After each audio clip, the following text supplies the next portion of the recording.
Hello students, আজ তোমরা আবার নোমোর চ্যানেলের সাথে এবং আমার সাথে একত্রিত হলে এবং তোমরা আজকে পড়ছো পিরিয়ডিক টেবিল পার্ট 2। আমরা আজকে পিরিয়ডিক টেবিলে পার্ট 2 স্টার্ট করব। তো তোমাদের আবার একটা কথা বলি, তোমরা আগের পার্টটাকে ভালো করে দেখে নাও। তার সাথে অ্যাটমিক স্ট্রাকচারের যে পার্টগুলোর কথা বলেছি সেগুলো তোমরা রেডি করে নাও যে কোনোভাবে, যেখান থেকে খুশি। তারপর তোমরা আজকে এই ভিডিওটা দেখো এবং খাতা পেন নিয়ে পর যেরকম করে তোমরা নোট রেডি করো, আমি যেভাবে বলি সেভাবে রেডি করো। দেখো তোমাদের এই ভিডিও থেকে পিরিয়ডিক টেবিলটা পুরোপুরি লেভেল আপ ভাবে তৈরি হয়ে যাবে। তো দেখো, আমাদের কিছু টাস্ক দেওয়া ছিল। 1 নাম্বার পার্টে পিরিয়ডিক টেবিলে ক্লাস 10-এর যে পিরিয়ডিক টেবিলটা পড়াচ্ছি তাতে কিছু টাস্ক দেওয়া ছিল। টাস্কটা দেখে নাও। সম্ভবত ছিল সোডিয়াম। যদিও না মেলে তবু তোমরা বুঝে নাও আমি কিভাবে করছি, আমি খানতিনেক দেখিয়ে দিচ্ছি। ফার্স্টে আছে সোডিয়াম। সোডিয়ামের প্রথমেই পরমাণু ক্রমাঙ্ক তোমাকে জানতে হবে। সোডিয়ামের পরমাণু ক্রমাঙ্ক হচ্ছে 11। তোমরা যদি পরমাণু ক্রমাঙ্ক বা অ্যাটমিক নাম্বার না জানো, তোমরা কিন্তু আর পিরিয়ডিক টেবিলের কিচ্ছু করতে পারবে না। তো সোডিয়াম 11, তাহলে সোডিয়ামের আমরা লিখব 2, 8, 1। কে কক্ষ, এল কক্ষ, এম কক্ষ, এটা কি করলাম? ইলেকট্রন বিন্যাস করলাম। কটা কক্ষ পেয়েছি? Number of orbit. Number of orbit কটা পেয়েছি? 3টে। কে এল এম 3টে। তাই এখানে পিরিয়ডিক, পিরিয়ড নাম্বার বা পর্যায়, পর্যায় হলো 3। এটা হলো ফার্স্ট অ্যান্সার। আর শ্রেণী, শ্রেণী বা গ্রুপ, বা গ্রুপ হচ্ছে বলেছিলাম যে লাস্ট কক্ষে যদি ইলেকট্রন 1 বা 2 হয় তাহলে শ্রেণী হবে 1 বা 2। তাহলে এখানে শ্রেণী হয়ে গেল 1। এটা হলো দ্বিতীয় অ্যান্সার। দ্বিতীয়টা দেখে নাও। দ্বিতীয়টা হচ্ছে নাইট্রোজেন। নাইট্রোজেনের 7 ছিল। নাইট্রোজেনের 7কে ভাঙছি 2, 5, মানে 2, 5 কে কক্ষ, এল কক্ষ। সেখান থেকে নাম্বার অফ অরবিট হলো 2, তাহলে পর্যায় হলো 2 এবং লাস্টে যেহেতু 5 আছে তাহলে শ্রেণী হয়ে যাবে, 5 + 10 = 15। ক্লিয়ার হলো? বুঝতে পারলে? এরপরে ধরে নাও সম্ভবত ছিল সালফার। সালফারের হচ্ছে 16। এগুলো তোমরা যদি পরমাণু ক্রমাঙ্ক না জানো একটাও করতে পারবে না। তাই ফার্স্ট রুলস হচ্ছে পরমাণু ক্রমাঙ্কগুলোকে তোমাদের ভালো করে করে নিতে হবে। এ থেকে ভাঙছি 2, 8, 6, তাহলে নাম্বার অফ অরবিট হয়ে গেল, নাম্বার অফ অরবিট হয়ে গেল 3। অতএব পর্যায় বা পিরিয়ড হয়ে গেল 3, পিরিয়ড হয়ে গেল 3। আর গ্রুপ মানে শ্রেণী, শ্রেণী হয়ে গেল, লাস্টে আছে 6। হ্যাঁ, তোমরা ঠিক বলেছো, বুঝতেই পেরে গেছো। এবার দেখে নাও 16। এরপর সম্ভবত দেয়া ছিল ক্যালসিয়াম। ক্যালসিয়াম 20, 20কে ভাঙছি 2, 8, 8, 2। কে কক্ষ, এল কক্ষ, এম কক্ষ, এন কক্ষ। দেখো এর নাম্বার অফ অরবিট ছিল 4, তাহলে এর পিরিয়ড, পিরিয়ড হচ্ছে 4। আর এর গ্রুপ, এর গ্রুপ হচ্ছে দেখো 2 আছে, তাহলে এর গ্রুপ হয়ে যাবে অনলি 2। এখানে কিন্তু আমরা 10 দিয়ে যোগ করছি না, রুলস বলে দিয়েছিলাম, তাই তো? গ্রুপের রুলস আমরা বলে দিয়েছিলাম। গ্রুপের রুলস কি? গ্রুপের রুলস হচ্ছে, একবার দেখে নাও, আমি একবার বলে দিই, শুনে নাও। যটা অরবিট হবে তটা পর্যায়। আরেকবার বলে দিচ্ছি, যটা অরবিট বেরোবে তটা পর্যায়। এরপর থেকে গ্রুপের রুলসটা শুনে নাও। গ্রুপ কিভাবে আমরা করছি? যদি আউটার অরবিটে এটা হচ্ছে নাম্বার অফ ইলেকট্রন আর এটা হচ্ছে গ্রুপ। চেক করে নাও, আরেকবার বলে দিচ্ছি। যদি 1 হয়, 2 হয়, তোমরা আগের দিনে এগুলো জেনে গেছিলে তাই তো, আবার একবার বলে দিচ্ছি। 1 হয়, 2 হয়, এরপর আমাদের একটা কথা বলি, আউটার অরবিট যদি 3 হয়, আউটার অরবিট 4 হয়, আউটার অরবিট 5 হয়, আউটার অরবিট 6 হয়, আউটার অরবিট 7 হয় এবং আউটার অরবিট 8 হয়। দেখে নাও,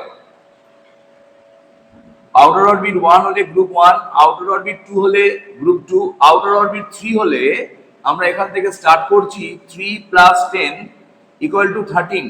এরপর থেকে আমরা 10 যোগ করে এর গ্রুপ বার করব। আউটার অরবিটে যদি ইলেকট্রন 1 2 বাদে যা কিছু থাকবে তার ক্ষেত্রে আমরা 10 যোগ করে তার গ্রুপ বার করব। তাহলে এর গ্রুপ কত হবে?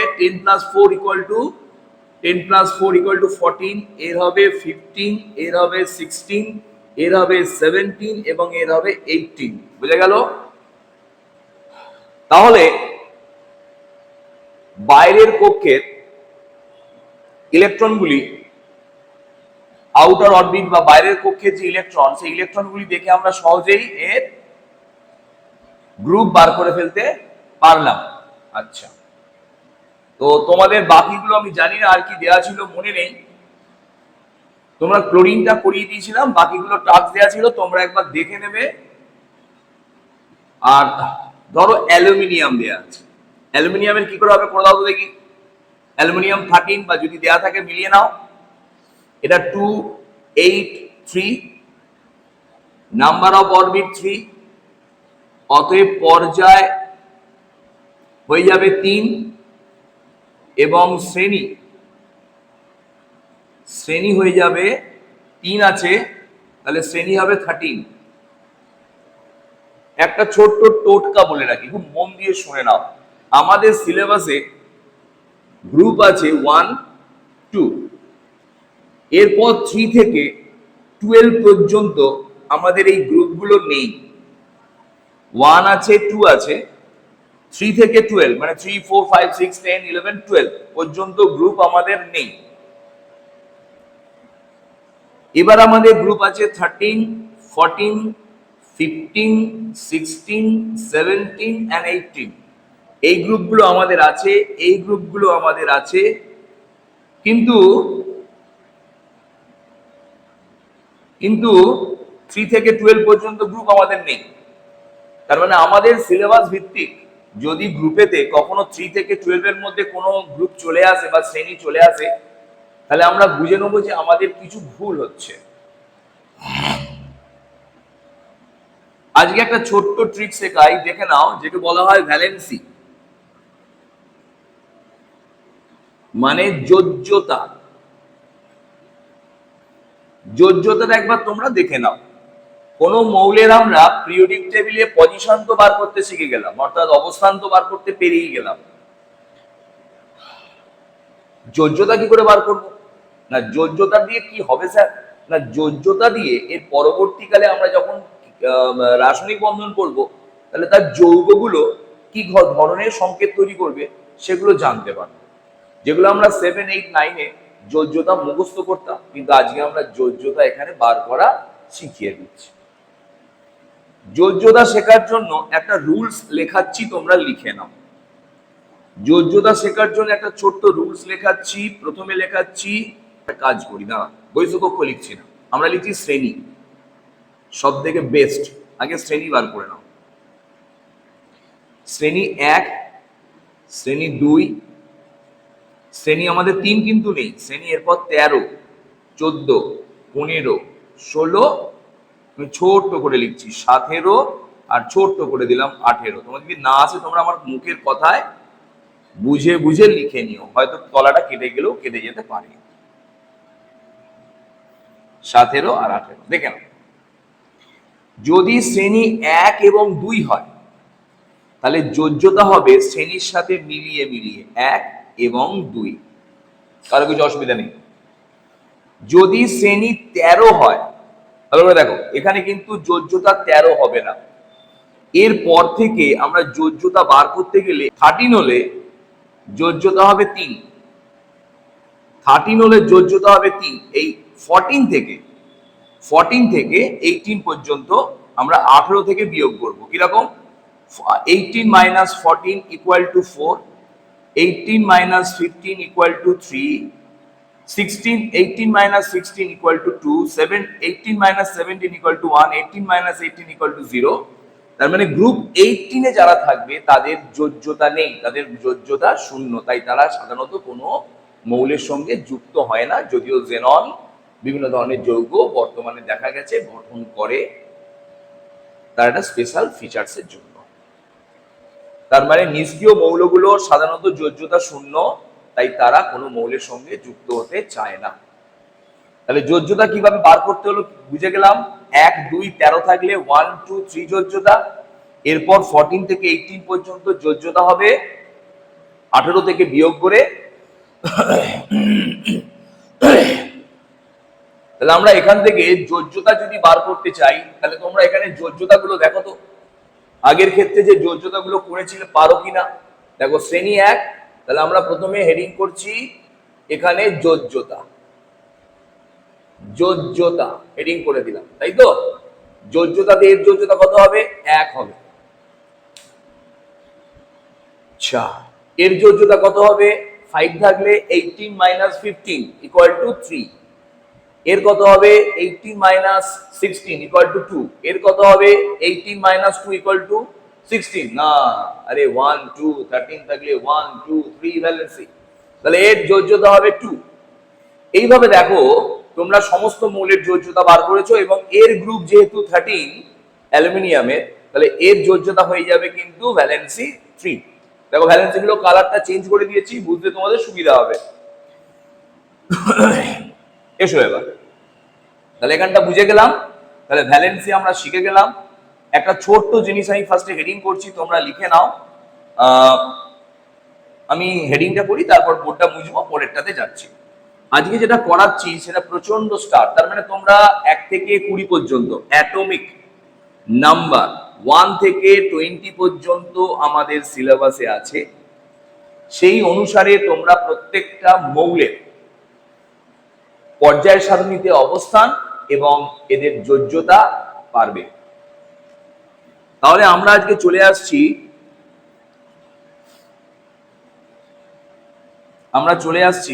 আমরা বোর্ডটা তোমরা পজ করে লিখে নাও, আমি মুছে দিচ্ছি।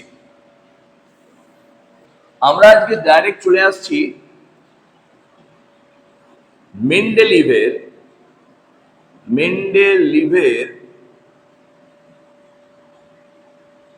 ত্রুটি বা লিমিটেশন।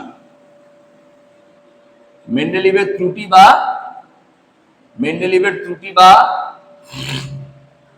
লিমিটেশন। মেন্ডেলিভের ত্রুটি বা লিমিটেশনে চলে এলাম। ভালো করে দেখে নাও। মেন্ডেলিভের ত্রুটি বা লিমিটেশনে আমি একটুখানি বলি।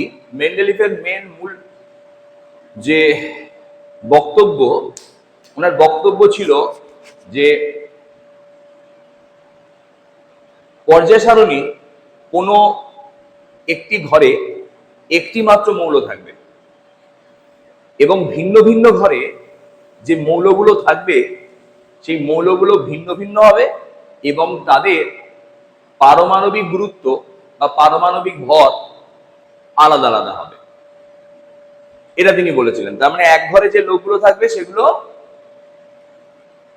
একই হবে, আর ভিন্ন ভিন্ন ঘরে যে লোকগুলো থাকবে সেগুলো তাদের ভর অবশ্যই ভর ভিন্ন ভিন্ন হবে। কারণ মেন্ডেলিভ পরমাণু ক্রমাঙ্ক তখন আবিষ্কার হয়নি বলে গোটা পর্যায় সারণীটা পারমাণবিক গুরুত্বের উপর ভিত্তি করে সাজিয়েছিলেন।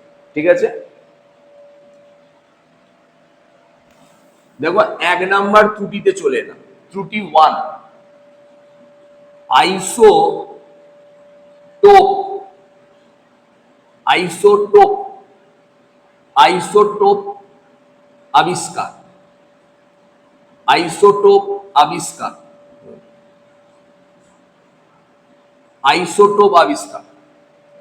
আইসোটোপ আবিষ্কার ছিল মেন্ডেলিভের প্রথম ত্রুটি, আইসোটোপ আবিষ্কারের পর দেখা গেল অক্সিজেন 816, অক্সিজেন 817, অক্সিজেন 880, এই মৌলগুলি একই মৌলের ভিন্ন ভিন্ন আইসোটোপ। এগুলো এই যে নিউক্লিয়াইডস গুলো আমরা এঁকেছি, নিউক্লিয়াইডস বা নিউক্লাইডস, নিউক্লিয়াইডস না নিউক্লাইডস, এই নিউক্লাইডস গুলো ভিন্ন ভিন্ন নিউক্লাইডস আইসোটোপ কিন্তু একই মৌলের। আচ্ছা, অক্সিজেন 16 মানে এর ভর 16, এর ভর 17, এর ভর 18, দেখে নাও। তাহলে এদের যে ভর আলাদা, এর জন্য কি আমরা এদের ভিন্ন ভিন্ন পর্যায় সারণীতে অবস্থান এদের ভিন্ন ভিন্ন না, মেন্ডেলিভ এদের একটাই নির্দিষ্ট ঘরে স্থান দিয়েছিলেন, যার নাম ছিল পর্যায় 2। পর্যায়কে প দিয়ে লিখছি, ঠিক আছে, তোমরা কিন্তু ফুল করে লিখবে। আর শ্রেণী ছিল, তোমরা বার করে দেখো শ্রেণী কত হয়, শ্রেণী আসবে 16। তাহলে মেন্ডেলিভ যে সমস্ত অক্সিজেনের আইসোটোপ গুলোকে একটি ঘরে স্থান দিয়েছিলেন, পর্যায় 1 এবং শ্রেণী 16, তো তাদের তো ভর আলাদা আলাদা, তাহলে তাদের কি করে একটা ঘরে স্থান দিলেন? তাহলে এটা ছিল তার ত্রুটি। তাহলে আইসোটোপ আবিষ্কারের পর দেখা গেল তার নিজের কথাতে তিনি নিজেই জড়িয়ে গেলেন, যেটা হতে পারে না, হচ্ছে না। ভিন্ন ভিন্ন আইসোটোপের ভর ভিন্ন ভিন্ন, তা সত্ত্বেও তাদের একটাই ঘরে স্থান দিচ্ছি। ক্লিয়ার হলো? 2 নাম্বার ক্রাইটেরিয়ায় চলে এসো। 2 নাম্বার ত্রুটি ছিল, 2 নাম্বার লিমিটেশন। 2 নাম্বার লিমিটেশন ছিল আইসোবার, আইসো হবে, সরি আইসো, সরি আইসোটোপ, আইসোটোপ, আইসোবার। আইসোবারটা একবার দেখে নাও, আইসোবারের আবিষ্কার। আইসোবার আবিষ্কারের পর দেখা গেল, ধরে নাও আমি একটা আইসোবার লিখছি 1940 আর ক্যালসিয়াম 2040, পটাশিয়াম 1940, ক্যালসিয়াম 2040। এই দুটো যে আইসোবার তোমরা দেখছো, এই দুটো আইসোবারের ক্ষেত্রে দেখো ভর সংখ্যা এদের কিন্তু ফিক্সড, তাই না? এদের দেখো এর ভর সংখ্যাও 40, এর ভর সংখ্যাও 40, তাই না? তাহলে বলতো দেখি, যে ভর সংখ্যা যদি 1 হয় তাহলে এদের একটাই নির্দিষ্ট ঘরে স্থান দেওয়া উচিত, তাহলে এদের স্থান একটি মাত্র ঘরে হওয়া উচিত ছিল। কিন্তু দেখা গেল এর স্থান আমি লিখছি খুব শর্ট করে, পর্যায় 4, পর্যায় 4 এবং শ্রেণী 1, পর্যায় 4 এবং শ্রেণী 1, দেখে নাও ছোট্ট করে লিখলাম। আর এর হলো পর্যায় 4, পর্যায়টা 4 হলো, কিন্তু শ্রেণী হলো 2। তাহলে দেখো এদের পজিশন কিন্তু আলাদা হয়ে গেল। যদিও অক্ষাংশ দুজনের সমান, এটাকে আমি অক্ষাংশ ধরছি, হরিজন্টাল লাইন, আর গ্রুপ মানে দ্রাঘিমাংশ কিন্তু আলাদা হয়ে গেল, তার মানে পজিশন কিন্তু আলাদা হয়ে গেল। কিন্তু তার মত অনুসারে পটাশিয়াম এবং ক্যালসিয়ামকে একই ঘরে স্থান দেওয়া উচিত, কারণ এদের ভর 1। কিন্তু আইসোবার প্রমাণ করে দিল, তাহলে সেই তত্ত্বটাও তিনি ঠিক করে গুছিয়ে বলতে পারেন, এটা তার ত্রুটি ছিল। 3 নম্বরে চলে আসছি, 3 নম্বরে চলে আসছি। 3 নম্বর হচ্ছে পিরিয়ডিক টেবিলে 3 নম্বর ত্রুটি হচ্ছে কিছু মৌলের অবস্থান, মৌলের কিছু অবস্থান, এটাকে বলা হয় misfit, misfit, misfit, misfit pair, misfit pair. Misfit pair মানে হচ্ছে এমন কিছু জোড়া পাওয়া গেছে যে জোড়াগুলোকে তিনি যেভাবে বলেছিলেন তিনি নিজেই তার বিপরীত ভাবে সাজিয়েছিলেন। বুঝতে পারা গেল না তো? দেখো ভালো করে বোঝাচ্ছি, বুঝে নাও। এই মিসফিট পেয়ারের মধ্যে ছিল প্রথমে আমির খান, কোক নেহি, তেরা ইন্ডিয়া, ঠান্ডা পেপসি। আমির খান, কোক নেহি, তেরা ইন্ডিয়া, ঠান্ডা পেপসি। খুব মন দিয়ে শোনো ভালো করে। অর্থাৎ আমির খানের জন্য আসছে আর্গন, খানের জন্য আসছে পটাশিয়াম, কোকের জন্য আসছে কোবাল্ট, নেহি মানে নিকেল, তেরা মানে টেলুরিয়াম, ইন্ডিয়া, ইন্ডিয়া মানে আয়োডিন, থ্যালিয়াম আর পোটাশিয়াম। আমির খান, কোক, নেহি, তেরা, ইন্ডিয়া, ঠান্ডা পেপসি। মনে রাখার নিয়ম, এটা কবিতা ট্রিক, এটা এই কবিতার ট্রিক, এটা চট করে মনে রাখতে পারে না ছেলেরা। এই চারটে যে মিসফিট পেয়ারস আছে, আচ্ছা তিনি কি বলেছিলেন আরেকবার বুঝে নিন। তিনি তার পর্যায় সূত্রে বলেছিলেন যে যদি কোনো মৌলগুলোকে আমরা সাজাই সেগুলো ক্রমবর্ধমান পারমাণবিক গুরুত্ব অনুসারে সাজাবো। অর্থাৎ আগের মৌলটার পারমাণবিক গুরুত্ব কম হবে, পরের মৌলটার পারমাণবিক গুরুত্ব বেশি হবে। ক্লিয়ার? কিন্তু লক্ষ্য করো এই আর্গনে পারমাণবিক গুরুত্ব ছিল 39.9 আর পটাশিয়ামের পারমাণবিক গুরুত্ব ছিল 39.1। আচ্ছা কার পারমাণবিক গুরুত্ব কম? পটাশিয়ামের। তাহলে হিসাব মতো পটাশিয়ামকে আগে স্থান দেওয়া উচিত ছিল, কিন্তু লক্ষ্য করে দেখো আর্গনকে আগে স্থান দেওয়া হয়েছে, তারপর পটাশিয়াম এসছে। এইভাবে প্রত্যেকটা মৌলের অবস্থানে এর পারমাণবিক গুরুত্ব ছিল বেশি, কিন্তু এর পারমাণবিক গুরুত্ব ছিল কম, কিন্তু তা সত্ত্বেও বেশিকে আগে স্থান দেওয়া হয়েছে, কমকে পরে স্থান দেওয়া হয়েছে। এই চারটে ছিল মিসফিট পেয়ার। পারমাণবিক গুরুত্ব মুখস্থ করতে হবে না, শুধু পেয়ার গুলোকে মুখস্থ করলেই কাজ মিটে যাবে। তার মানে এই চারটে মিসফিট পেয়ার তার তত্ত্ব অনুসারে তিনি নিজেই ভুল করেছিলেন, কিন্তু অ্যাকচুয়াল তিনি পরবর্তীকালে আমরা দেখলাম তিনি ভুল করে যেগুলো করে গেছিলেন সেগুলো অ্যাকচুয়াল ঠিক ছিল। পরবর্তীকালে দেখা গেল, দেখে না আমি এবার বলে দিই কথাটা, এটা না বললে তাকে খুব অপমান করা হবে। তিনি ভুল করে যেগুলো করেছিলেন সেগুলো তিনি ঠিক করেছিলেন। পরবর্তীকালে দেখা গেল আর্গনের অ্যাটমিক ওয়েট 18 এবং পটাশিয়ামের অ্যাটমিক ওয়েট না অ্যাটমিক নাম্বার 18 এবং পটাশিয়ামের অ্যাটমিক নাম্বার 19। তার মানে আমরা পরবর্তীকালে যখন পরমাণু ক্রমাঙ্ক অনুসারে সাজিয়েছিলাম তখন আর্গনকে আগে দিয়েছিলাম, পটাশিয়ামকে পরে দিয়েছিলাম, ঠিক মিলে যাচ্ছে, একদম মিলছে। তিনি যা সাজিয়ে গেছিলেন তার মধ্যে কোনো ভুল ছিল না। হ্যাঁ, তিনি তার তত্ত্ব অনুসারে ভুল করেছিলেন, তার মানে তিনি সাজিয়েছিলেন ধর্মের উপর ভিত্তি করে। তাতে কি তিনি কিছু ব্যতিক্রম পেয়েছিলেন, কিন্তু সেগুলোকে তিনি না মেনে মৌলিক ধর্মের উপর ভিত্তি করে সাজিয়েছিলেন, তাই তার গোটা পর্যায় সারণীটা অ্যাকচুয়ালি আমরা ত্রুটি বললেও সব ঠিক ছিল। এবার বলি এনবিডি একটা ছোট্ট কথা লিখে নাও, তিনি কতগুলো জায়গা মৌল তখন আবিষ্কার হয়নি, চিন্তা করো তার দূরদর্শিতা কতটা। পর্যায় সারণীতে কতগুলো জায়গাকে ফাঁকা রেখে দিয়েছিলেন, সেই ফাঁকা জায়গাগুলো যখন পরবর্তীকালে মৌল আবিষ্কার হলো তখন দেখা গেল সেই ফাঁকা জায়গাগুলো যা যা বৈশিষ্ট্য তিনি বলে দিয়েছিলেন যে এই মৌলগুলো এখানে পরবর্তীকালে আসবে এবং এদের বৈশিষ্ট্য এই হবে, সেগুলো হুবহু মিলে গেছিল। তাহলে এগুলো কিন্তু তার সফলতা ছিল, আমরা ত্রুটি সব বিষয়ে বলতে পারি না। যেমন ধরো আমরা আসছি এই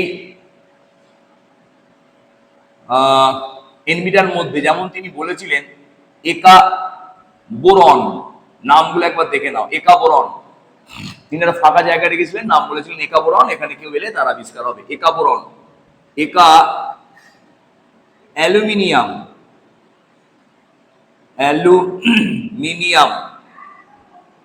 একা বোরন, একা অ্যালুমিনিয়াম, আর একা সিলিকন, একা বোরন, একা অ্যালুমিনিয়াম, একা সিলিকন। একা বোরন ছিল স্ক্যান্ডিয়াম, একা বোরন পরবর্তীকালে স্ক্যান্ডিয়ামের আবিষ্কার হয়েছিল। একা অ্যালুমিনিয়াম পরবর্তীকালে গ্যালিয়ামের আবিষ্কার হয়েছিল। একা সিলিকন পরবর্তীকালে জার্মেনিয়ামের আবিষ্কার হয়েছিল। Scandium, gallium, germanium. এইভাবে তিনি যে মৌলগুলোর স্থান ফাঁকা রেখেছিলেন সেগুলো পরবর্তীকালে যে মৌলগুলো আবিষ্কার হলো সেগুলো কিন্তু মিলে গেল। তাহলে এটা তার সাফল্য, অবশ্যই এটা তার সাফল্য, এটা তার সাফল্য, অবশ্যই সাফল্য। আচ্ছা, তাহলে আমরা আবার ত্রুটিতে চলে আসছি। ত্রুটি দেখে নাও, পরবর্তীকালে দেখা গেল গ্রুপ 8 তার মতে এটা ছিল শ্রেণী 8। গ্রুপ 18-এ তিনি বলেছিলেন যে একটি ঘরে একটি করেই মৌল থাকবে, কিন্তু তিনি তা সত্ত্বেও নিজের তত্ত্বের উপর এগিয়েও ভুল করে তিনি যে কাজটা করেছিলেন পরবর্তীকালে সেটাও মিলে গেছিল, ঠিক ছিল, কিন্তু তিনি কি করেছিলেন না গ্রুপ 8-এ তিনি তিনটি করে মৌলের অবস্থান ছিল, তিনটি করে মৌল ছিল, তিনটি মৌলের অবস্থান দেখা গেছিল, তিনটি করে মৌলের অবস্থান দেখা গেছিল। একটা ঘরে একটাই মৌল থাকবে, তা সত্ত্বেও তিনি তিনটি করে মৌলের অবস্থান দিয়েছিলেন। যেমন আমি ছোট্ট করে বলে দিই, তোমরা দেখে নাও। গ্রুপ 8 আমাদের সিলেবাসে এখন নেই, তবু আমি উদাহরণটার জন্য শেখাচ্ছি। ধরে নাও পর্যায় 4 এবং শ্রেণী পর্যায় 4 এবং শ্রেণী যদি আমি 8 নম্বরে চলে যাই, 8 নম্বর শ্রেণীতে, মানে তার মত অনুসারে 8 নম্বর দিলাম, 8 নম্বর শ্রেণীতে চলে যাই, তাহলে 8 নম্বর শ্রেণীতে চলে যাই, তাহলে দেখে নাও যে তিনি এখানে আয়রন, কোবাল্ট এবং নিকেল, আয়রন, কোবাল্ট এবং নিকেল এই তিনটি মৌলের অবস্থান একসাথে দিয়েছিলেন, যেটা ছিল তার ত্রুটি, কিন্তু পরবর্তীকালে দেখা গেছিল এটাই উনি ঠিক করেছিলেন। তো এগুলো আমরা ত্রুটি হিসেবে পড়ছি, কিন্তু একটা অ্যাকচুয়াল ত্রুটি নয়। আচ্ছা, দেখে নাও এবার একটা জিনিস লিখছি, খুব ভালো করে তোমরা লিখে নাও। আমি একটু ছোট্ট করে জিনিসগুলোকে লিখে দিচ্ছি যে আমরা এই যে জার্নিটা পেলাম, এত দূর অবধি যে এলাম। আচ্ছা, আগে ত্রুটিগুলো লিখে নেওয়া যাক। 5 নম্বর ত্রুটি হাইড্রোজেনের অবস্থান। আগে এগুলো লিখে নাও, হাইড্রোজেনের অবস্থান আগে লিখে নাও। হাইড্রোজেনের অবস্থান তিনি তার মতে তিনি একটা রেখেছিলেন 1A-তে এবং 7B এইভাবে স্থান দিয়েছিলেন। 1A-তেও স্থান দিয়েছিলেন, 7B-তেও স্থান দিয়েছিলেন। তিনি হাইড্রোজেনকে একটা ঘরে স্থান দিতে পারেননি, তাই তাকে তিনি নাম দিয়েছিলেন দুষ্ট মৌল বা ভবঘুরে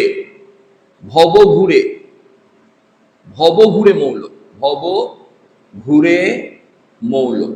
তিনি এর নাম দিয়েছিলেন দুষ্ট মৌল বা ভবঘুরে মৌল নাম দিয়েছিলেন। আচ্ছা, এইভাবে তার ত্রুটি এলো 5 নাম্বার। এবার চলে আসছি, ত্রুটি ছিল 6 নাম্বার, ল্যান্থানাইডস মৌল।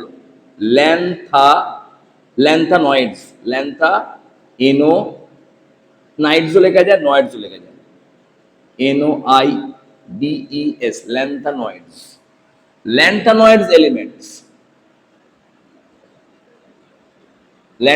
এলিমেন্টস এবং আরেকটাকে বলে দিচ্ছি অ্যাক্টিনয়েডস মৌল। ল্যান্থানয়েডস মৌল এবং অ্যাক্টিনয়েডস মৌল যদি কেটে যায় তোমরা কথা শুনে লিখে নিও। ল্যান্থানয়েডস মৌল আশা করি কাটেনি। ল্যান্থানয়েডস মৌল এবং অ্যাক্টিনয়েডস মৌলের ক্ষেত্রে আমি বলে দিই, পজিশনটা একবার বলে দিই, তোমরা দেখে নাও, খুব পরীক্ষায় পড়ে। এটা হচ্ছে পর্যায় 7, এটা পর্যায় 6, ল্যান্থানয়েডসের পর্যায় 6 এবং শ্রেণী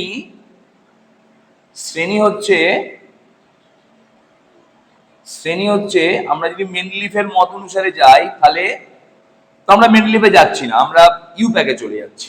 শ্রেণী হচ্ছে 3, ব্র্যাকেটে IUPAC করলাম, IUPAC। তার কারণ আমি বলে দিচ্ছি, কারণ আমাকে অ্যান্সারগুলো IUPAC তে দিতে হবে, মেন্ডেলিফের অ্যান্সার দিলে হবে না। তাহলে পর্যায় সারণীতে পর্যায় ছিল 6, শ্রেণী ছিল 3, এবং এই যে ঘরটাতে তিনি একটা মৌলকে স্থান দেননি বা দিতে পারেননি, তিনি একসঙ্গে 14টা মৌলকে স্থান দিয়েছিলেন, একসঙ্গে 14টা মৌল। এবং এখানে মৌলগুলো ছিল সিরিয়াম থেকে লুটেসিয়াম। তোমরা নামগুলো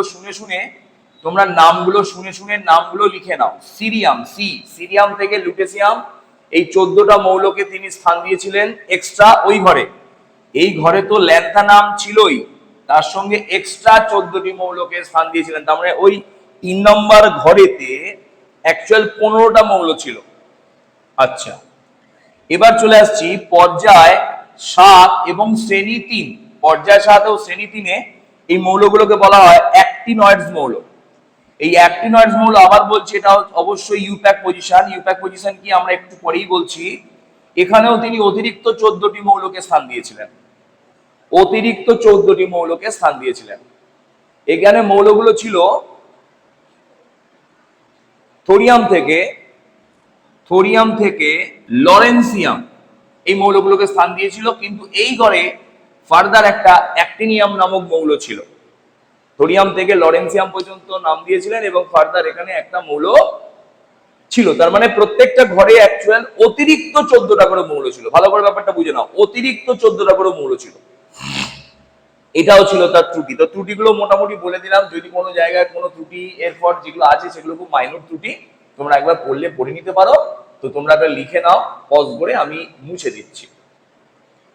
হাইড্রোজেনের ভিন্ন শ্রেণীতে অবস্থানের কারণ পজ করো ও লিখে নাও। এবার চলে এসো, আমরা আজকে কতগুলো যে শ্রেণী, কতগুলো পদ্ধতিতে বিভিন্ন শ্রেণীগুলো কিভাবে প্রথমে আবিষ্কার হয়ে এসেছিল সেগুলো শেখাচ্ছি। ফার্স্টে এসেছিল মেন্ডেলিভ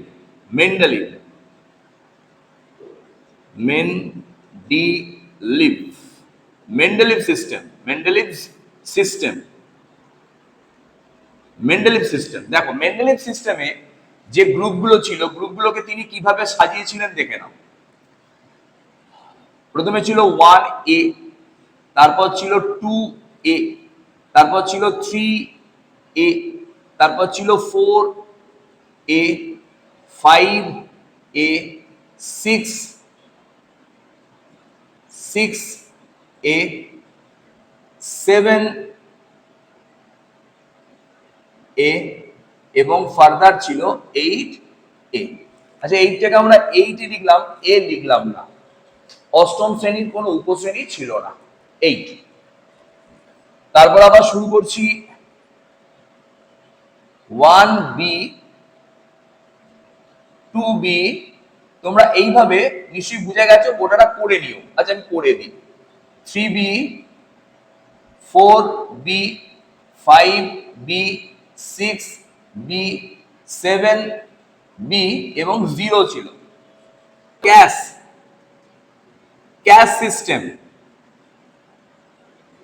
সিস্টেমের ফুল ফর্ম হচ্ছে কেমিক্যাল অ্যাবস্ট্রাক্ট সার্ভিস। ক্যাশের ফুল ফর্ম। ক্যাশ কি বললো আমি লিখে দিচ্ছি গোটাটা। এটা যেটা লিখলো এটা ফার্স্টে লিখলো। এখান থেকে এই পর্যন্ত সমস্তগুলোকে তারা নাম দিল বি। অর্থাৎ আমি লিখছি, দেখো 3B, 4B, 5B, বুঝতেই পারছো তোমরা, 6B আর লিখছি না, 7B, 8টা কিন্তু বি নাম দেওয়া হয়েছিল।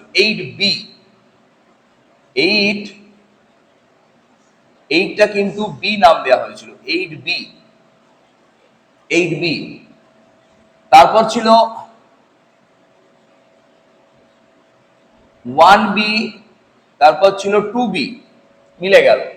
এরপর থেকে এই পর্যন্ত সব আবার এ নামকরণ করা হয়েছিল, মানে 3A, 4A, 5A, 6A, 7A। আর একটা নতুন জিনিস শেখো, এইটাকে তারা 0 নাম না দিয়ে নাম দিয়েছিল 8A। ক্লিয়ার হয়ে গেল? তাহলে দুটো জায়গায়, অনেকগুলো জায়গায় চেঞ্জ পেলাম। তাহলে এখানে চেঞ্জ পেলাম, এইটাতে চেঞ্জ পেলাম, এর কিছু ছিল না, এর বি আছে, এখানে 0, এখানে এসে গন্ডগোল হয়ে যাচ্ছে। দুটো সিরিজ দুভাবে গন্ডগোল হয়ে যাচ্ছে। তো পরবর্তীকালে ক্যাশ সিস্টেমে এই যে টোটাল বি পার্টটা রয়েছে তোমাদের, এই যে বি পার্টটা তোমরা দেখছো এই পর্যন্ত, আমি একটু ভুল করলাম, এই পর্যন্ত, এটা অ্যাকচুয়াল পরবর্তীকালে ছিল ডি ব্লক। আসবো আমরা, তোমরা এখন লিখে নাও, ডি ব্লক লিখে নাও তোমরা। এরপর চলে আসছি, তাই আমাদের গন্ডগোল শুরু হলো। এরপর এটাকে সোজা করার জন্য এটা এলো ইউপ্যাক সিস্টেম এলো। ইউপ্যাক সিস্টেম কি বললো দেখে নাও। বললো এইসব এ বি রোমান তুলে দাও, সব থেকে ইজি ভাবে একে সাজাও। 1, 2, আচ্ছা আমি একটু তলায় লিখি। এটা 1, এটা 2, এটা 3, এটা 4, 5, 6, 7। এই 8টাকে কিভাবে ভাঙলো দেখো। 8, 9 and 10, 8 নম্বর শ্রেণীকে 3টে শ্রেণীতে ভেঙে দিল। তারপর আবার এইখানে চলে এলো 11, আবার এলো 12, মিলে যাচ্ছে 13, 14, 15, 16, 17 and 18। এটা হলো ইউপ্যাক। এটাকে আমরা বলি long form periodic table. Long form periodic table. এর পরবর্তীকালে এসেছিল electron. Electron configuration. Configuration, electron configuration এসেছিল। তো সেটা নিয়ে আমরা আজকে পড়াশোনা করব। তাহলে আমরা তো ফান্ডামেন্টাল যে পার্টটা শিখেই গেলাম, যে পর্যায় সারণীর মৌলের অবস্থান কোথায় করে হতে পারে, তাহলে আমরা বুঝেই গেলাম। দেখো এখানে জিনিস লক্ষ্য করো, মেন্ডেলিভ সিস্টেমে হাইড্রোজেনকে এখানে স্থান দেওয়া হয়েছিল, আবার স্থান দেওয়া হয়েছিল দেখো 7b, তার মানে এই জায়গায় স্থান দেওয়া হয়েছিল। দেখেছো, চেক করে নিয়েছো? তার মানে এগুলো আমাদের জানার দরকার ছিল না, তো একবার জার্নিতে এগুলো এসেছিল, সেগুলো তোমরা শিখে রাখা উচিত বলে তোমাদের শেখালাম। আমার পড়াটা শুধুমাত্র নাম্বার প্রচুর পাবো পরীক্ষায় এইভাবে কিন্তু আমি পড়াই না। আমি আমার এখানেও পড়াই না, তোমাদের অনলাইনেও পড়াচ্ছি না। আমি চাই তোমরা এখান থেকে একটু শেখো। তো যাই হোক, এরপর যাদের প্রবলেম হবে কমেন্টস করতে পারো। আর আমাদের ব্যাচে যারা আছো তাদের তো আমরা এখানে প্র্যাকটিস করিয়েই দিচ্ছি।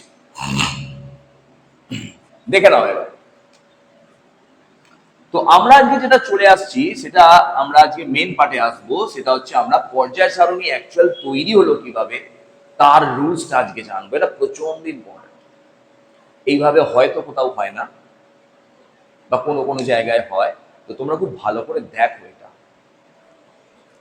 আমি এটা মুছে দিচ্ছি, তোমরা লিখে নাও।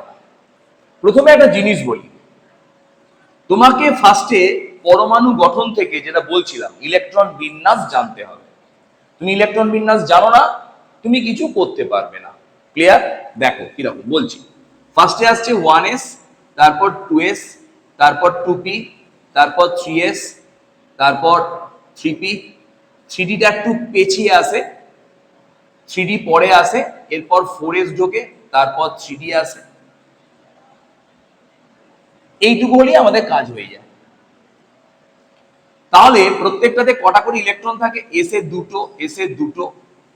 ইলেকট্রন গুলো অন্য কালার দিয়ে লিখি, তোমাদের বুঝতে সুবিধা হবে। এস এ দুটো, পি এ 6টা, দুটো 6টা, দুটো 10টা, ডি এ থাকে 10টা। এই ইলেকট্রন বিন্যাস গুলো তোমাদের জানতে হবে।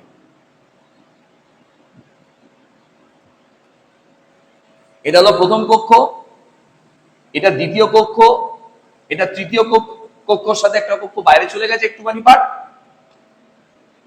এটা চতুর্থ কক্ষ। দেখো আমি আলাদা করে দিলাম। এইভাবে ইলেকট্রন বিন্যাস না জানলে তুমি করতে পারবে না। দেখো কি করব আমরা, বুঝে ভালো করে মন দিয়ে শোনো। এরপর সর্বাধুনিক যে তত্ত্ব, সেটা ছিল ইলেকট্রন বিন্যাস। অর্থাৎ ইলেকট্রন বিন্যাসের উপর ভিত্তি করে এই পর্যায় সারণীকে সাজাবো, ইলেকট্রন বিন্যাস। এবং সেখানে ধরা হয়েছে একটি ইলেকট্রন বিন্যাস, একটি ইলেকট্রন একটি মৌলকে তৈরি করছে। মানে একটা ইলেকট্রনের জন্য একটা মৌল আসবে, দ্বিতীয় ইলেকট্রনের জন্য দ্বিতীয় মৌল আসবে। ব্যাপারটা বুঝে নাও খুব ভালো করে, খুব মন দিয়ে শোনো। জায়গাটা বুঝিয়ে দিচ্ছি, দেখে নাও। খুব ইজি করে বুঝিয়ে দিচ্ছি, শুনে নাও। লক্ষ্য করো। আচ্ছা বলো তো, এসেতে কটা ইলেকট্রন থাকতে পারে? দুটো। তাই দেখো আমি একটা জিনিস লিখছি। প্রথমে যে লাইনগুলোকে আমরা লিখছি 1, এটা হলো S2। মানে কি? মানে যদি কারোর ইলেকট্রন বিন্যাসে এসেতে একটা ইলেকট্রন ঢোকে, তাহলে এই প্রথম লাইনটায় নাম, প্রথম লাইনের নাম আমি বলছি পরে। আর যদি এসেতে দুটো ইলেকট্রন ঢোকে, তাহলে তার দ্বিতীয় লাইনে অবস্থান হবে। ক্লিয়ার হলো? আচ্ছা, এবার বলো তো দেখি, এইটা হচ্ছে ডি ইলেকট্রনের জায়গা, এইটা হচ্ছে ডি ইলেকট্রনের জায়গা। আজকে ফান্ডামেন্টাল পার্টটা করিয়ে দিই, পরের দিন তোমাদের এর উপরে বেসিস করে খুব ডেপথে চলে যাব। তো ভিডিও কেউ মিস করো না, সাবস্ক্রাইব কমেন্টস করো, তাহলে আমি বুঝতে পারবো তোমরা পড়ছো। পরের ভিডিও আবার আমার দিতে ভালো লাগবে। এবং তোমরা যারা এই চ্যাপ্টারগুলো অসুবিধা হচ্ছে তোমাদের বন্ধুদের, তোমরা শেয়ারও করে দিতে পারো, তাদের উপকার হবে। ভালো করে দেখো। তাহলে আমার প্রশ্ন হচ্ছে, স্যার মাঝে কোন ইলেকট্রনগুলোকে লিখবেন? না স্যার, মাঝে লিখবো ডি ইলেকট্রনগুলো, অর্থাৎ ডি কে লিখবো। কেন লিখবো আমি আসছি, আগে বুঝে নাও। ডি তে কটা ইলেকট্রন থাকতে পারে? 10টা। তার মানে এখানে কটা লাইন টানবো? 1টা, 2টো, 3টে, 4টে, 5টা, 6টা, 7টা, 8টা, 9টা এবং 10টা লাইন টানবো। তার মানে তোমরা নিশ্চয়ই বুঝে গেছো, এটা হবে D1, এটা D2, এটা D3, এটা D4ও হয়, 5ও হয়। কেন হয় পরে তোমরা তো পরমাণু গঠনে জানো। এটা হবে D6, এটা হবে D7, এটা হবে D8, এটা হবে D9ও হয়, 10ও হয়, এটা D10। ক্লিয়ার হলো 10টা? এটাকে 9ও লিখতে পারি, 10ও লিখতে পারি, 4ও লিখতে পারি, 5ও লিখতে পারি। কোথাও কোথাও হয়, কোথাও কোথাও হয় না। এটা ছিল হুনস রুল, মনে করে দেখো ওটা, তাই না? তাহলে পি তে বলো, পি তে কটা ইলেকট্রন থাকে? 6টা। তাহলে পি এর এটা হলো P1, এটা P2, এটা P3, এটা P4, এটা P5 এবং একটা P6 আমি বাইরে থেকে টেনে দিলাম। দেখো, এটা হচ্ছে P1, এটা P2, এটা P3, এটা P4, এটা P5, এটা P6।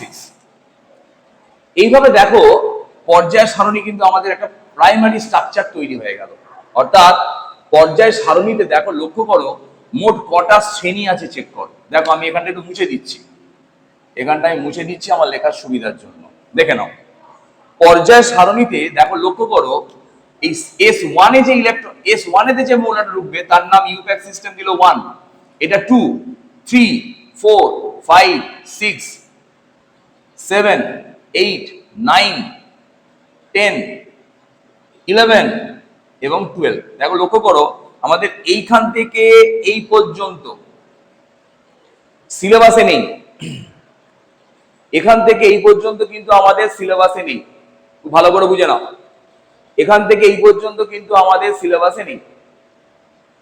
তাহলে দেখো আমাদের 1, 2, এবার এখান থেকে দেখো 13 পর এটা 13, 12 পর 13, 13, 14, 15, 16, 17 এবং 18। ভালো করে বোঝো, পর্যায় সারণী আমি মুখস্থ করতে বলছি না, পর্যায় সারণী তৈরি করা হচ্ছে। দেখো, এগুলো জানতে গেলে তোমাকে ইলেকট্রন বিন্যাস জানতেই হবে, নালে তুমি কিছু বুঝতে পারবে না। আর আমরা আজকে ফান্ডামেন্টাল পার্টটা এখানে করাচ্ছি, এর মেইন পার্টটা পরের ভিডিওয়ে করাবো। তাহলে লক্ষ্য করে দেখো যে এইভাবে যদি ইলেকট্রনগুলোকে তোমরা সাজাও, তাহলে দেখো এইভাবে আমরা মোট 18টা শ্রেণী পাচ্ছি এবং তাই ইউপ্যাক সিস্টেম এখানে 18টা শ্রেণী অবস্থান উল্লেখ করেছিলেন। আমাদের 3 থেকে 12 পর্যন্ত নেই, তার কারণ বলছি, একটু বুঝে নাও। যদি ইলেকট্রন বিন্যাসের সময় লাস্ট ইলেকট্রন এসে ঢোকে, এস অরবিটালে ঢোকে, তখন তাকে বলা হবে, লিখে দিচ্ছি দেখো, এটাকে বলা হবে এস ব্লক। যদি ইলেকট্রন লাস্ট ইলেকট্রনটা ডি তে ঢোকে তাকে বলা হবে ডি ব্লক। আর যদি লাস্ট ইলেকট্রন পি তে ঢোকে, এই যে এই পার্টটা, তাকে বলা হবে পি ব্লক, তাকে বলা হবে পি ব্লক। কেসটা বোঝা গেল? আচ্ছা, এবার শোনো, এবার হচ্ছে লক্ষ্য করো, আমি তোমাকে ফার্স্টে বলছি হাইড্রোজেনের পর্যায় সারণীতে অবস্থান করো। হাইড্রোজেনের পর্যায় সারণীতে অবস্থান হচ্ছে হাইড্রোজেনের পরমাণু ক্রমাঙ্ক 1, তাহলে ইলেকট্রন বিন্যাস হচ্ছে 1s1। 1s1 মানে হচ্ছে এই প্রথমের 1টার জন্য এটাকে আমরা লিখব পিরিয়ড, পর্যায়, আর দ্বিতীয় S1টার জন্য আমরা এই ঘরটা চুজ করছি। তার মানে হাইড্রোজেনের ঘর দেখো এইটা, তার মানে হাইড্রোজেন প্রথম পর্যায়ে আছে, তাহলে এটা হয়ে গেল প্রথম পর্যায়। এরপর ধরো লিথিয়াম, লিথিয়ামের হচ্ছে 3, 1s2, সরি লিথিয়ামের 3, তাহলে 1s2, 2s1। দেখে নাও, তাহলে পর্যায় কত? 2, আর শ্রেণী কত? S1, মাথাতে 1 আছে, তাহলে 1। দেখুন S1, তার মানে লিথিয়াম এখানে চলে এলো। কেন চলে এলো বুঝতে পারছো? S1 এ আছে, লাস্ট ইলেকট্রনটা কোথায় ঢুকেছে? S1 এ। তার মানে বাইরের যদি ইলেকট্রনটা S1 হয়, তাহলে তারা এই লাইনে নামবে। বুঝে গেল কি বললাম? ধরে নাও লিথিয়াম, লিথিয়াম 3, তাহলে লিথিয়ামের পর্যায় কত হলো? লাস্ট যে কক্ষে অরবিটাল, যে অরবিটালে ইলেকট্রন ঢুকেছে 2, দেখো এটা হচ্ছে 2 নম্বর পর্যায়, এটা 1 নম্বর পর্যায়, এটা 2 নম্বর পর্যায়। 2 নম্বর পর্যায়ে দেখো S1, তার মানে লিথিয়াম ঢুকেছে S1 এ। আচ্ছা ধরে নাও লিথিয়ামের পর আছে বেরিলিয়াম, বেরিলিয়ামের অবস্থান কোথায় হবে? 1s2, এগুলো না জানলে তোমরা কেউ করতে পারবে না। 2s2, তাই 2 মানে বহিস্থ কক্ষের যে অরবিটালটার কক্ষটা কত? 2, তার মানে এরা আসবে 2 এ, দেখো 2 নম্বর পর্যায়। আর বহিস্থ কক্ষের ইলেকট্রন বিন্যাসটা কত হলো? 2, যেহেতু 2 তাই এখানে হয়ে গেল বেরিলিয়াম। ক্লিয়ার হয়ে গেল? আচ্ছা, তারপর হলো দেখে নাও, এটা হলো 3, এটা 3 নাম্বার পর্যায়। 3 নাম্বারও সেইভাবে হবে, এটা 4 নাম্বার পর্যায়, এটা 5 নাম্বার পর্যায়, এটা 6 নাম্বার পর্যায় এবং 7 নাম্বার পর্যায়। তাহলে 4, 5, 6 এবং 7, এইভাবে দেখো তোমরা প্রত্যেকটা মৌলের অবস্থান বার করে দিতে পারবে। চেক করবে একবার, দেখে নাও, চেক করো। ক্লোরিন, ক্লোরিনের অবস্থান বলো। দেখো আমি শেখাচ্ছি, ভালো করে শোনো। 1s2, 2s2, 2p6, এসটা তোমরা ছোট হাতে লিখবে, আমি এইভাবে লিখি। 3p6, 10 হলো 17, তাই তো? 17, তার মানে 1s2, 2s2, 2p6, 3s2, 3p5। আচ্ছা বলো তো এর বহিস্থ কক্ষ কোনটা? এ দেখো 3, 3, তার মানে পর্যায় কোনটাতে যাব? এই এই এই এই, তার মানে 3 নম্বর পর্যায়, তার মানে এই লাইনটায় চলে আসবে, এই লাইনটা 3 নম্বর পর্যায়ে আছে। শ্রেণী কত হবে? না বাইরের কক্ষ কোনটা আছে? না 5, 5 মানে p5, p5 মানে এইটা, তার মানে এই লাইন আর এই লাইন যেখানে টাচ করছে সেই জায়গাটা, তার মানে ক্লোরিনের অবস্থান হবে এইখানে। বুঝতে পারলে না? বুঝতে পারলে না? বুঝতে পারলে না তো? আচ্ছা আর একটা দেখা যাক, আর একটা দেখা যাক। ক্যালসিয়াম, ক্যালসিয়াম বলো। 1s2, ক্যালসিয়াম 20, তোমরা না জানলে কিন্তু পারবেই না। Calcium 20, 1s2, 2s2, 2p6, 3s2, 3p6, 4s2, দেখো ক্যালসিয়াম হয়ে গেছে। আচ্ছা ক্যালসিয়ামের লাস্ট কক্ষ কোনটা? 4, আচ্ছা তাহলে 4 মানে এখানে চলে এলো, এই লাইনটায় হবে। ক্যালসিয়াম এইখানে কোথাও তো থাকবেই। আর লাস্টের অরবিটালে কোন ইলেকট্রনটা ঢুকেছে? 4s2, আচ্ছা তার মানে স্যার এই লাইন আর এই লাইন, স্যার কোনখানে টাচ করছে? স্যার এই ঘরটায় টাচ করছে, তাহলে এই ঘরটায় ক্যালসিয়ামের অবস্থান হবে। এইভাবে আমরা প্রত্যেকটা মৌলের অবস্থান বার করতে পারবো এবং আমরা আরো ভালো করে পরের দিনে এই কনসেপ্টের এই ছবিটাকে পরিষ্কার করে বোর্ডে এঁকে রাখবো।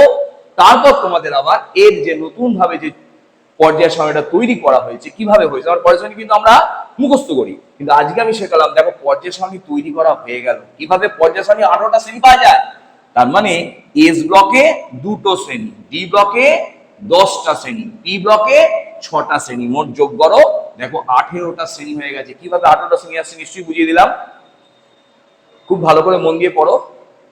আমি এই যে এত কষ্ট করে তোমাদের প্রচেষ্টায় আমি এত চেষ্টা করছি তোমরা শেখো, তোমরা শিখলে আমার ভালো লাগবে, এর থেকে আর বড় কিছু আমার পাওনা নেই। তো আজকে অবধি এই পর্যন্তই, তোমরা নোটটাকে রেডি করো, এটাকে বোঝো, ছকটাকে খুব সুন্দর করে তৈরি করো এবং আমি দেখো হ্যাপাজার করেছি বলে এর গ্যাপ এর গ্যাপ এর গ্যাপ গুলো সমান নয়, তোমরা একদম স্কেলে করে প্রত্যেকটা গ্যাপ সুন্দর করে টানো। এবং একটা ছোট্ট কথা বলি এখানে, কালকে এর পরের দিন শেখাবো, এইটা থাকবে না এবং এই পর্যন্ত ঘরগুলো থাকবে না। কেন থাকবে না? পরের দিন আসছে। এইভাবে লিখে নাও, পজ করে নাও। তোমরা যদি এই ঘরগুলোকে মুছে দিয়েও করো তাহলে তোমরা করতে পারো। এইভাবে ছকটা রেডি করো, আমি পরের দিন ছকটাকে এঁকে নেবো, এঁকে নিয়ে বোর্ডেতে বোঝাবো, তাতে একটু সময়টা কম লাগবে। ঠিক আছে?